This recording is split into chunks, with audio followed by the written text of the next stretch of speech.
Hello guys, आप सभी साथियों का स्वागत है आपके अपनी यूट्यूब चैनल परीक्षा वीर पर। तो डेली की तरह हम लोग आज भी शाम को 7 बजे जुड़ चुके हैं बिल्कुल बेहतरीन क्लास को लेकर के।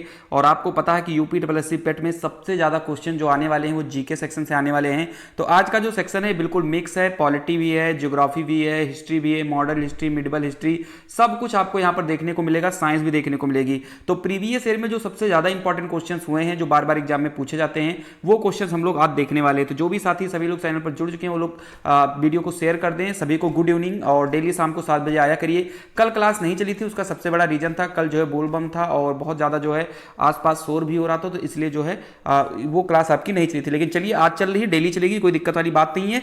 चलिए तो क्वेश्चन नंबर पहला आपके स्क्रीन पर आ चुका है कि मानव द्वारा सर्वप्रथम किस धातु का प्रयोग किया गया था? कांसा, तांबा, लोहा या फिर चांदी? चलिए क्वेश्चन नंबर पहले का आंसर दीजिए। सिर्फ 10 सेकंड का समय मिलेगा आप लोगों को, ज्यादा समय नहीं मिलेगा। बिल्कुल आंसर दीजिए। चलिए तो जिन्होंने भी तांबा बताया उनका बिल्कुल ही करेक्ट आंसर हो जाएगा। तांबा जो है सबसे पहले जो है यहां पर प्रयोग किया गया था। अगर हम बात करें किस युग में इसका सबसे पहले प्रयोग किया गया था, तो नवपाषाण युग में जो है तांबे का प्रयोग जो किया गया था, यानी मानव द्वारा सर्वप्रथम जो है तांबे का प्रयोग किया गया था। क्वेश्चन नंबर सेकंड पे आते हैं। दीवाने अमीर को ही विभाग की स्थापना किस सुल्तान ने की थी? मोहम्मद बिन तुगलक, फिरोज तुगलक, सिकंदर लोदी या फिर बहलोल लोदी? बताइए जल्दी से। चलिए बहुत जबरदस्त क्वेश्चन है, आंसर सभी लोग जल्दी से टाइप कर देंगे। चलिए तो अगर हम बात करते हैं मोहम्मद बिन तुगलक की, इसका राइट आंसर मोहम्मद बिन तुगलक हो जाएगा। और मोहम्मद बिन तुगलक की बात करते हैं तो ये जो है तुगलक वंश का शासक था। इसको हम लोग उलूग खां के नाम से भी जानते थे, ठीक है। इसके कई सारे नाम हैं, उलूग खां नाम है इसका, जौना खां इसका नाम है, पागल भी लोग इसको कहते थे, ठीक है। इस चीज को याद रखना। फिरोज तुगलक की अगर हम बात करते हैं तो इन्होंने जो है 300 शहर बसाए थे, जिसमें आपका फिरोजाबाद, जौनपुर, ये सारे शहर आपके थे। इन्होंने जो है और वहां पर और बात कर ले हम लोग यहाँ पर सिकंदर लोदी की अगर हम बात करते हैं तो सिकंदर लोदी का एक बहुत ही इंपॉर्टेंट चीज है। चलिए तो सिकंदर लोदी ने एक बहुत ही इंपॉर्टेंट काम किया था, इन्होंने आगरा शहर की स्थापना की थी 1504 ईस्वी में, ये आपको याद रखना है। क्वेश्चन नंबर 3 पे आइए। किस शासक की मंत्री परिषद को अष्टप्रधान की संज्ञा दी गई थी? बताइए।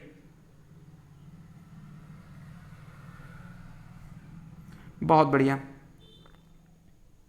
चलिए तो इसका जो राइट आंसर हो जाएगा बिल्कुल वो ऑप्शन नंबर ए हो जाएगा। जो यहां पर मंत्री परिषद थी शिवाजी का, उसको हम लोग अष्टप्रधान कहते थे और ये क्वेश्चन कई बार एग्जाम में रिपीट भी हुआ है। समझ में आ गई बात। चलिए अगर हम बात करते हैं इनका जन्म कहां हुआ था शिवाजी का, तो 1630 ईस्वी में शिवाजी का जो जन्म हुआ था वो शिवनेरी दुर्ग में हुआ था, ठीक है। इनकी माता का नाम जीजाबाई था, वह पिता का नाम साजी भोसले था।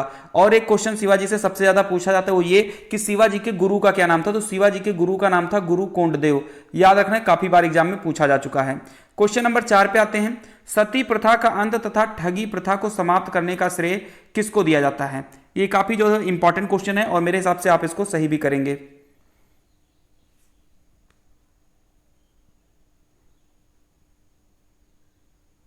चलिए बताइए।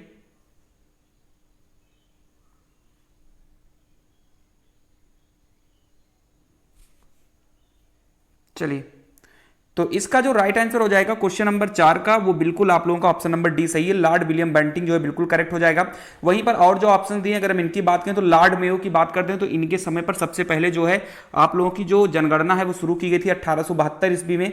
यानी पूछा जाए सबसे पहले जनगणना कब शुरू हुई तो 1872 ईस्वी में। वहीं पर हम बात करते हैं लॉर्ड डलहौजी, जिनके समय पर सबसे पहले भारत में ट्रेन चली थी 1853 ईस्वी में, ठीक है। इन्होंने राज्य हड़प नीति भी इन्होंने शुरू की थी। तो ये चीजें आपको जो है याद रखना है। Question number 5। राज्यालय या हड़प नीति निम्न में से किसके द्वारा लागू किया गया था? मैंने अभी ऊपर वाले ही क्वेश्चन में मैंने बता दिया है इसको। चलिए बताइए। बहुत बढ़िया।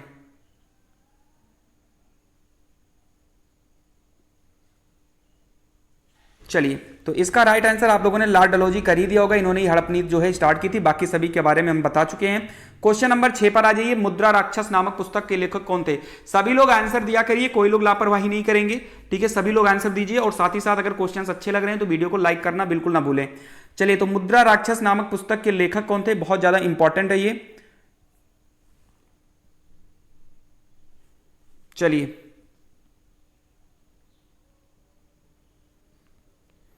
चलिए तो यहां पर हम बात करते हैं क्वेश्चन नंबर 6 की। तो आप लोगों ने आंसर दे भी दिया है, तो यहां पर इसका राइट आंसर ए हो जाएगा। विशाख दत्त इसका बिल्कुल ही करेक्ट हो जाएगा। समझ में आ गई बात। चलिए क्वेश्चन नंबर 7। कला की राजधानी और पहाड़ी शैलियां किसके लिए प्रसिद्ध हैं? संगीत, नृत्य, मूर्तिकला या फिर चित्रकला? बताइए। बहुत बढ़िया।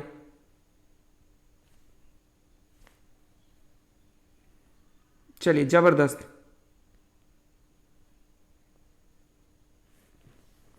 कला की राजधानी राजस्थानी और पहाड़ी शैलियां किसके लिए प्रसिद्ध हैं? चलिए, तो इसका जो राइट आंसर हो जाएगा बिल्कुल, तो क्वेश्चन नंबर 7 का आंसर डी हो जाएगा। चित्रकला के लिए जो है काफी ज्यादा वो प्रसिद्ध हैं। क्वेश्चन नंबर 8, यामिनी कृष्णमूर्ति किस नृत्य शैली के लिए विख्यात है? ये बहुत इंपॉर्टेंट क्वेश्चन है, अभी ये कल के ही पेपर में आया हुआ है। ये क्वेश्चन जो ग्रुप डी का चल रहा है उसमें किसी ना किसी शिफ्ट में ये पेपर में जो है ये क्वेश्चन पूछा गया था, यामिनी कृष्णमूर्ति किस नृत्य शैली के लिए विख्यात है? अब ये नहीं पता है फर्स्ट में आया था सेकंड में आया था, लेकिन ये आया था। अगर हम आपको बात करें यहां पर यामिनी कृष्णमूर्ति जी बहुत ज्यादा इंपॉर्टेंट है। क्वेश्चन नंबर 8 का राइट आंसर सबसे पहले तो सी हो जाएगा। अगर हम भारतनाट्यम की बात करते हैं जो कि तमिलनाडु का एक जो है शास्त्रीय नृत्य है, आपको पता होगा। मणिपुरी जो है वो मणिपुर का है, गरबा जो है गुजरात का है, ठीक है। कथक जो है ये उत्तर प्रदेश का है या उत्तर भारत का, आप कुछ भी कह लीजिए। यामिनी कृष्णमूर्ति जी की बात करें तो इन्हें पद्म के तीनों अवार्ड मिल चुका है, यानी इनको पद्म श्री भी मिल चुका है, पद्म भूषण भी मिल चुका है और पद्म विभूषण भी इनको मिल चुका है। तीनों चीज इनको अवार्ड मिल चुका है। बहुत इंपॉर्टेंट है क्वेश्चन। क्वेश्चन नंबर 9, लंदन किस नदी के किनारे स्थित है? राइन, टेम्स, सीन या फिर मोस्कावा? बिल्कुल आंसर दीजिए सभी लोग। बहुत बढ़िया। लंदन किस नदी के किनारे स्थित है? जबरदस्त। चलिए, तो जिन्होंने भी टेम्स बताया उनका बिल्कुल ही करेक्ट आंसर हो जाएगा। क्वेश्चन नंबर 10, भारतीय मानक समय आधारित है 80 डिग्री पूर्व देशांतर पर, 80 डिग्री पश्चिम देशांतर पर, 80.5 डिग्री पूर्व देशांतर पर या फिर 82.5 डिग्री पश्चिम देशांतर पर? चलिए, क्वेश्चन नंबर 10 बताइए। बहुत बढ़िया।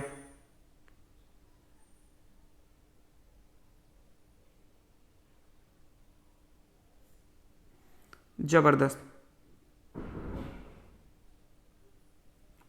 चलिए, तो इसमें आपने देखा होगा इसमें राइट आंसर कोई नहीं दिया गया है, ठीक है। इसमें जितने भी ऑप्शन दिए गए हैं वो सारे के सारे ऑप्शन जो हैं आपके गलत हैं।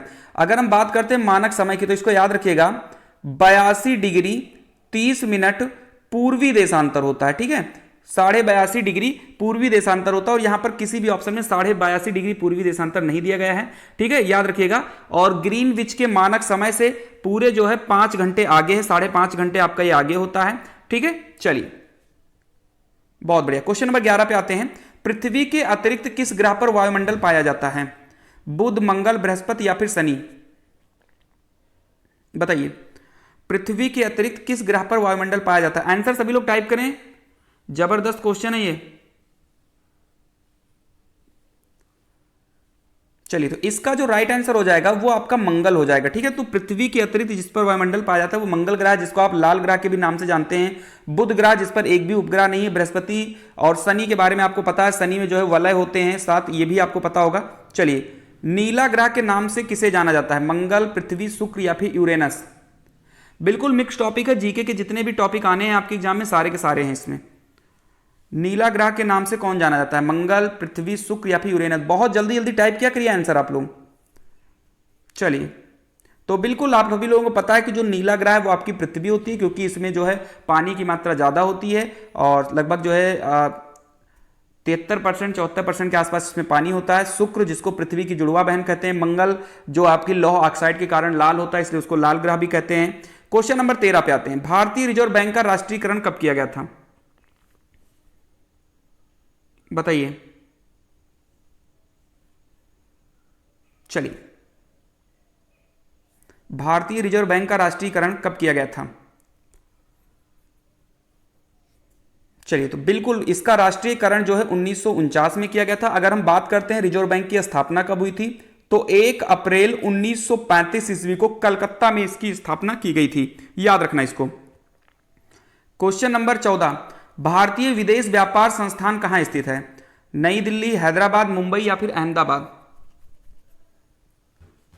बताइए, भारतीय विदेश व्यापार संस्थान कहां स्थित है? Question number 14। चलिए, तो बिल्कुल जिन्होंने भी ऑप्शन नंबर ए बताया है नई दिल्ली, उनका बिल्कुल ही करेक्ट है। भारतीय विदेश व्यापार संस्थान जो है वो नई दिल्ली में स्थित है।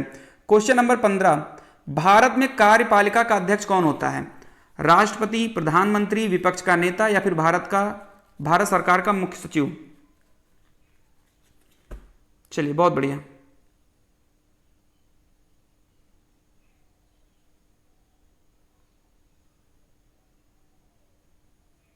चलिए तो बिल्कुल इसका जो राइट आंसर हो जाएगा वो राष्ट्रपति हो जाएगा। ठीक है, भारत में जो कार्यपालिका होती है उसका अध्यक्ष जो है राष्ट्रपति कहा जाता है। आर्टिकल नंबर 53 में इसके बारे में दिया गया है। भारतीय संघ की शक्ति किसमें निहित है? संसद, प्रधानमंत्री, राष्ट्रपति या फिर मंत्रिमंडल? भारतीय संघ की शक्ति किसमें निहित है? चलिए तो अगर हम बात करते हैं इसके राइट आंसर की तो संसद, भारतीय संघ की जो शक्ति है वो संसद में है, या फिर आपके ऑप्शन में अगर विधानमंडल होगा तो वो भी आपका सही हो जाएगा, याद रखिएगा। ठीक है, तो दोनों जगहों पर जो है आपकी भारतीय संघ की शक्ति निहित होती है। क्वेश्चन नंबर 17, व्यक्तिगत स्वतंत्रता के लिए निम्नलिखित में से कौन सी रिट याचिका दायर की जा सकती है? बताइए, व्यक्तिगत स्वतंत्रता के लिए कौन सी रिट याचिका दायर की जा सकती है? मैंडेमस, जिसको आप परमादेश बोलते हैं, हेबियस कार्पस, जिसको आप बंदी प्रत्यक्षीकरण कहते हैं, को वारंटो, जिसको अधिकार परीक्षा कहा जाता है, या सर्सियोरेरी उत्प्रेक्षण? बताइए, व्यक्तिगत स्वतंत्रता के लिए कौन सी रिट याचिका दायर की जा सकती है? चलिए तो बिल्कुल जिन्होंने भी ऑप्शन नंबर बी बताया है बंदी प्रत्यक्षीकरण, उनका बिल्कुल ही सही है, तो 17 का बी आंसर बिल्कुल करेक्ट हो जाएगा। क्वेश्चन नंबर 18 पे आइए, भारतीय संविधान की किस अनुसूची में राजभाषा का उल्लेख है? 7वीं, 8वीं, 9वीं या फिर 10वीं? भारतीय संविधान की किस अनुसूची में राजभाषा का उल्लेख है?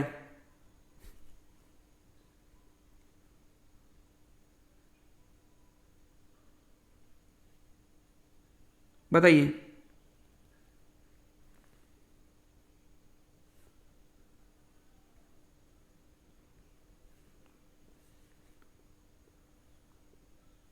चलिए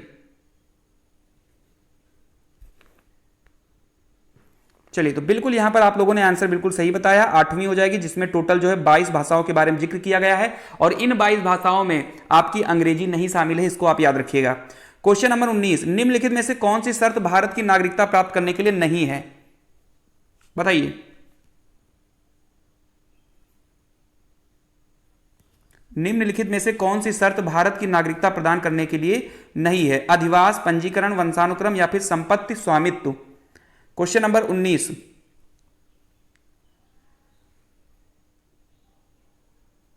वीडियो लाइक कर दीजिए अगर आप लोगों को पसंद आ रहा है तो एक बार लाइक कर दो। चलिए तो बिल्कुल जिन्होंने भी डी बताया उनका करेक्ट है, क्योंकि आपको अगर भारत की नागरिकता चाहिए तो आपके पास जो है आप अधिवास हो, आपका पंजीकरण के यानी रजिस्ट्रेशन के माध्यम से भी आप पा सकते हो, वंशानुक्रम यानी आपके मम्मी पापा का अगर भारत की नागरिकता मिली है तो आपको भी मिल जाएगी, अधिवास यानी आप यहाँ के निवासी हो, आप 7 साल 8 साल यहाँ रह चुके हो तो आपको यहाँ मिल सकता है। संपत्ति स्वामित्व नहीं होता है कि आपने कहीं यहाँ आप चाइना से आए और आप यहाँ पर संपत्ति खरीद ले, 1 बीघा 2 बीघा जमीन खरीद ली तो आप यहाँ के जो है नागरिकता मिल जाएगी, ऐसा कुछ भी नहीं है। चलिए question number 20, wings of fire किसकी आत्मकथा है? बताइए। चलिए, विंग्स ऑफ फायर किसकी आत्मकथा है? बताइए।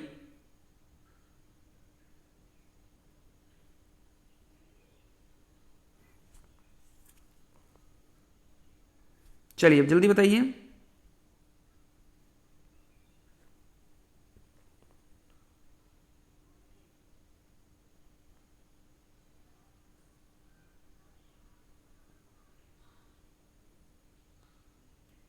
चलिए तो इसका जो राइट आंसर हो जाएगा क्वेश्चन नंबर 20 का, तो डॉक्टर एपीजे अब्दुल कलाम हो जाएगा, और इनको मिसाइल मैन ऑफ इंडिया के नाम से जाना ही जाता है, और इन्होंने 2002 से 2007 तक जो है ये भारत के प्रेसिडेंट भी रहे। तो इनका जो है ये टेन्योर जो है इनको आपको याद रखना है।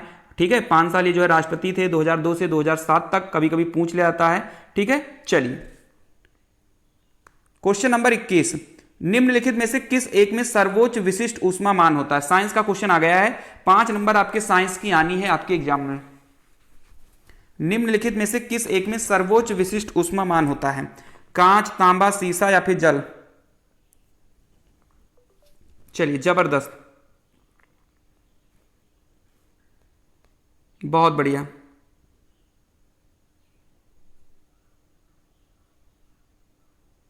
चलिए, तो इसमें अगर आपने ऑप्शन नंबर डी सेलेक्ट किया तो आपका बिल्कुल ही करेक्ट हो जाएगा, क्योंकि जल का जो विशिष्ट ऊष्मामान होता है वो सबसे ज्यादा होता है, इसको याद रखिएगा आप लोग। चलिए, क्वेश्चन नंबर 22, निम्नलिखित में जल जनित रोग कौन सा है, यानी कौन सा रोग है जो जल के द्वारा होता है? मधुमेह, हैजा, चेचक या फिर मलेरिया? बताइए। अच्छा क्वेश्चन है, जबरदस्त क्वेश्चन है, बताइए जल्दी से आंसर इसका।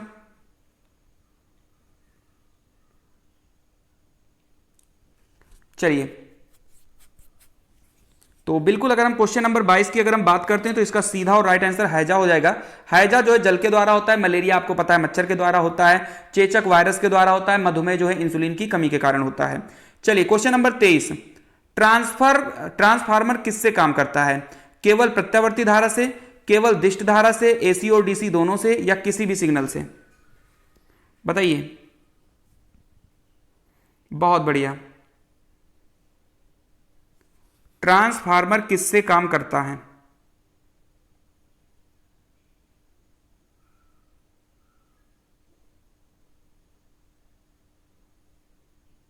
चलिए, तो बिल्कुल क्वेश्चन नंबर 23 की अगर हम बात करते हैं तो इसका राइट आंसर हो जाएगा ऑप्शन नंबर ए, यानी केवल प्रत्यावर्ती धारा से जो है ये काम कर सकता है। तो 23 का ऑप्शन नंबर जो ए है वो बिल्कुल ही करेक्ट हो जाएगा। चलिए, क्वेश्चन नंबर 24, उत्तर प्रदेश में निम्नलिखित में से किसे विश्वविद्यालय का स्तर प्राप्त नहीं है? बताइए। बिल्कुल, क्वेश्चन नंबर 24 पे आ जाइए। उत्तर प्रदेश में निम्नलिखित में से किसे विश्वविद्यालय का स्तर प्राप्त नहीं है? Dayalbagh educational institute Agra, Ayurveda college Faizabad, पशु चिकित्सा अनुसंधान संस्थान बरेली, या फिर उपरोक्त सभी? चलिए, तो क्वेश्चन नंबर 24 का राइट आंसर जो है वो आपका ऑप्शन नंबर बी हो जाएगा, आयुर्वेद कॉलेज फैजाबाद। चलिए, क्वेश्चन नंबर 25 पे आइए। उत्तर प्रदेश के किस आर्थिक क्षेत्र में सर्वाधिक महिला साक्षरता है? केंद्रीय क्षेत्र में, बुंदेलखंड क्षेत्र में, पूर्वी क्षेत्र में, या फिर पश्चिमी क्षेत्र में? उत्तर प्रदेश के किस आर्थिक क्षेत्र में सर्वाधिक महिला जो है साक्षरता है? अच्छा क्वेश्चन है। जितने भी क्वेश्चन है वो सारे के सारे जो है प्रीवियस ईयर में आए हुए ही क्वेश्चन है, ऐसा नहीं कि कोई भी क्वेश्चन कहीं से भी उठा लिया गया है, याद रखना। तो बिल्कुल क्वेश्चन नंबर 25 का आंसर ए हो जाएगा, केंद्रीय क्षेत्र जो है बिल्कुल ज्यादा इसका राइट आंसर हो जाएगा। सबसे ज्यादा जो महिला साक्षरता है वो केंद्रीय क्षेत्र में ही है। क्वेश्चन नंबर 26, बागों का शहर नाम से उत्तर प्रदेश का कौन सा शहर प्रसिद्ध है? बागों का शहर नाम से उत्तर प्रदेश का कौन सा शहर प्रसिद्ध है?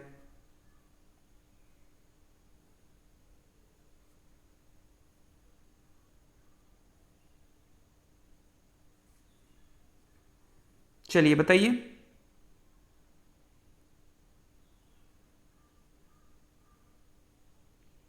चलिए, तो बिल्कुल जिन्होंने भी ऑप्शन नंबर ए बताया लखनऊ बिल्कुल करेक्ट है। लखनऊ को जो है नवाबों का शहर, बागों का शहर, कई सारे नाम से इसको हम लोग जानते हैं। क्वेश्चन नंबर 27 बड़ा अच्छा क्वेश्चन है। उर्दू कवि मिर्जा गालिब तथा संगीतक उस्ताद फयाज खान का जन्म स्थल कौन सा है? 27 नंबर क्वेश्चन। चलिए, मिर्जा गालिब का जन्म स्थान। चलिए, क्वेश्चन नंबर 27 का राइट आंसर बता दीजिए आप लोग। तो बिल्कुल जिन्होंने भी बी बताया, आगरा बताया, बिल्कुल करेक्ट है। फयाज खान और मिर्जा गालिब दोनों का जो जन्म स्थान है वो आगरा है, तो बिल्कुल सही आंसर है। क्वेश्चन नंबर 28, उत्तर प्रदेश के किस आर्थिक क्षेत्र में सर्वाधिक जनसंख्या निवास करती है? पश्चिमी क्षेत्र, पूर्वी क्षेत्र, केंद्रीय क्षेत्र, या फिर बुंदेलखंडीय क्षेत्र?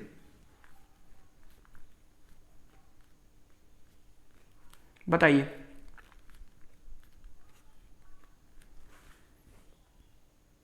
चलिए, तो क्वेश्चन नंबर 28 जो है इसका सीधा और राइट आंसर हो जाएगा पूर्वी क्षेत्र। पूर्वी क्षेत्र में जो है उत्तर प्रदेश की जो है सबसे ज्यादा जो है जनसंख्या निवास करती है। क्वेश्चन नंबर 29, उत्तर प्रदेश में द्विसदनीय व्यवस्थापिका है जिसमें एक विधानसभा है, बताइए दूसरी निम्नलिखित में से कौन सी है?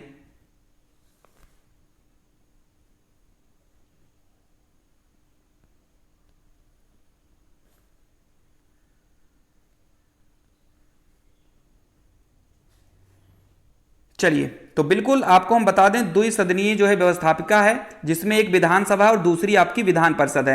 हम आपको बता दें पूरे भारत में सिर्फ 6 राज्य हैं जिनके पास विधान परिषद है, हर एक राज्य के पास विधान परिषद नहीं है। सिर्फ पूरे भारत में 6 ही राज्य हैं जिनके पास विधान परिषद है। और अगर आपके पास कॉपी पेन है तो आप लिख सकते हो उनके नाम। एक तो आपका है आंध्र प्रदेश, ठीक है, एक है आपका बिहार, ठीक है, दो हो गया आपका, और एक हो जाएगा आप लोगों का कर्नाटक, एक हो जाएगा आपका महाराष्ट्र, और एक हो जाएगा आपका तेलंगाना, और एक हो जाएगा आपका उत्तर प्रदेश। तो कुल 6 है। मैं एक बार फिर से बोल देता हूं, इसको आप सुन लीजिएगा अच्छे से, ठीक है। नंबर 1 आंध्र प्रदेश, बिहार, कर्नाटक, महाराष्ट्र, तेलंगाना और उत्तर प्रदेश, सिर्फ 6 राज्य हैं। लिख लेना इसको कहीं पर जहां पर विधान परिषद है। क्वेश्चन नंबर 30, खाद्य श्रृंखला से अभिप्राय है इनमें से किसके द्वारा ऊर्जा अंतरण होता है? भूगर्भ से धरातल की ओर, निम्न अक्षांश से उच्च अक्षांश की ओर, एक जीव से दूसरे जीव की ओर, या फिर नदी द्वारा भूमि के जीवों के सागरीय जीवों को? बताइए, ऊर्जा स्थानांतरण जो है किसके द्वारा होता है?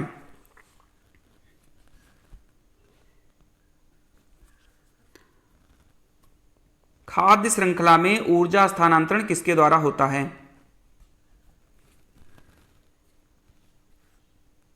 बताइए। बिल्कुल, तो यहां पर अगर हम बात करते हैं क्वेश्चन नंबर 30 का, तो इसका जो राइट आंसर हो जाएगा ऑप्शन नंबर सी हो जाएगा। एक जीव से दूसरे जीव की ओर जो है ये होता है, तो इसको याद है, यानी इसका बिल्कुल जो राइट आंसर इन ऑप्शन के अकॉर्डिंग वो आपका ऑप्शन नंबर सी हो जाएगा। चलिए क्वेश्चन नंबर 31 पे आइए। ऊर्जा के किस रूप से प्रदूषण की समस्या नहीं होती है? चलिए बताइए, अच्छा क्वेश्चन है, इजी भी है। प्रदूषण की समस्या नहीं होती, कोयला, परमाणु, पेट्रोल या फिर सौर? क्वेश्चन नंबर 31,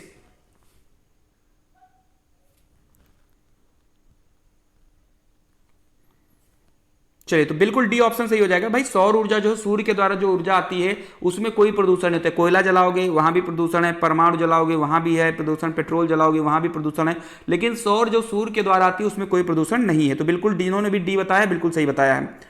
क्वेश्चन नंबर 32, बाढ़ को रोका जा सकता है स्थल को ढालदार बनाकर, जल आवरण को हटाकर, वनों को काटकर, या नदियों पर बांध बनाकर व वृक्षारोपण करके? क्वेश्चन नंबर 32,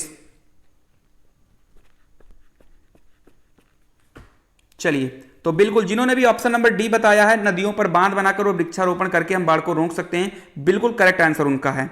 चलिए क्वेश्चन नंबर आते हैं 33 पर। वह संविधान संशोधन जिसके अनुसार जीएसटी पारित किया गया?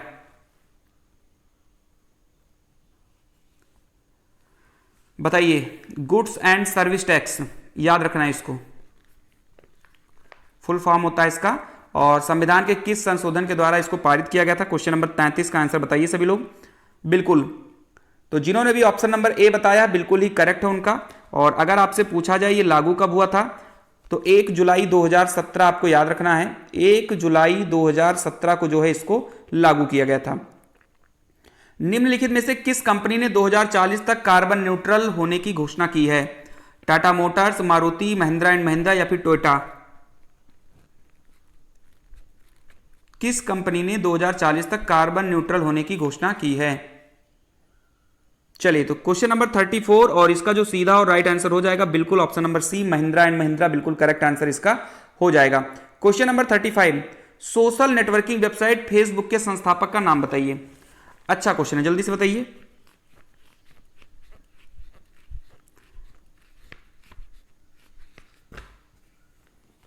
बहुत बढ़िया, जबरदस्त। चलिए तो जिन्होंने भी बताया मार्क जुकरबर्ग, उनका बिल्कुल ही करेक्ट है, फेसबुक के संस्थापक मार्क जुकरबर्ग हैं। क्वेश्चन नंबर 36, केंद्रीय चावल अनुसंधान संस्थान कहां स्थित है? काफी अच्छा क्वेश्चन है। आप लोगों को अनुसंधान संस्थान एक बार देख लेना है, एग्जाम के पहले याद कर लेना है, जिससे आप सभी लोगों के सारे डाउट क्लियर हो जाएं। चलिए क्वेश्चन नंबर 36, बिल्कुल तो इसका राइट आंसर ए हो जाएगा, कटक बिल्कुल सही हो जाएगा। यहां पर जो राजमुंदरी दिया गया है ये जो है केंद्रीय तंबाकू अनुसंधान संस्थान है। एक बार मैं जानना चाहूंगा कि केंद्रीय आलू अनुसंधान संस्थान कहां स्थित है? केंद्रीय आलू अनुसंधान संस्थान कहां स्थित है?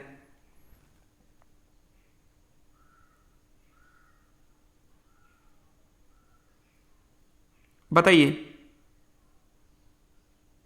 तो बिल्कुल शिमला बिल्कुल करेक्ट हो जाएगा। जिन्होंने भी केंद्रीय आलू अनुसंधान संस्थान शिमला बताया उनका सही है। कटक में चावल है और राजमुंदरी में तंबाकू है। चलिए बैरोमीटर की खोज किसने की थी? आज का ये अंतिम क्वेश्चन है, 37 क्वेश्चन थे जो कि काफी टॉप के थे। 3 क्वेश्चन मैंने नहीं लिए हैं, उसका रीजन है क्योंकि वो 3 क्वेश्चन जो हैं 2018 और 2017 के करंट अफेयर थे, जो कि आज के समय पर बिल्कुल भी इंपॉर्टेंट नहीं है, इसलिए हमने उनको नहीं लिया है। बैरोमीटर की खोज किसने की थी, इसका आंसर दें। और साथ ही साथ आप सभी लोगों को वीडियो को जरूर लाइक करना है, अगर पसंद आई है वीडियो तो प्लीज लाइक करिए आप लोग। तो बैरोमीटर की खोज जो है ई टर्सोली ने की थी, तो ऑप्शन नंबर बी जो है इसका बिल्कुल ही करेक्ट हो जाएगा। ई टर्सोली इसका सही होगा और कई बार एग्जाम में पूछा गया है। तो फिलहाल आज के लिए इतना ही रखते हैं, बाकी मिलते हैं कल फिर शाम को 7 बजे। तब तक के लिए आप लोग चैनल को सब्सक्राइब करेंगे, बेल आइकन को दबाएंगे। मिलते हैं अगली वीडियो में, तब तक के लिए खुश रहिए, मस्त रहिए। जय हिंद, जय भारत।